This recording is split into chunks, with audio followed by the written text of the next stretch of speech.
தகப்பன் இருக்கிறாங்க.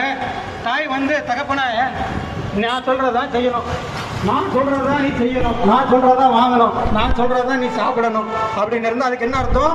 ஓ மூளைக்குள்ள உட்கார்ந்து அந்த தாயானவர்கள் வேலை செய்யறான்னு அர்த்தம். அப்படி இல்லாம அன்போட சுதந்திரமா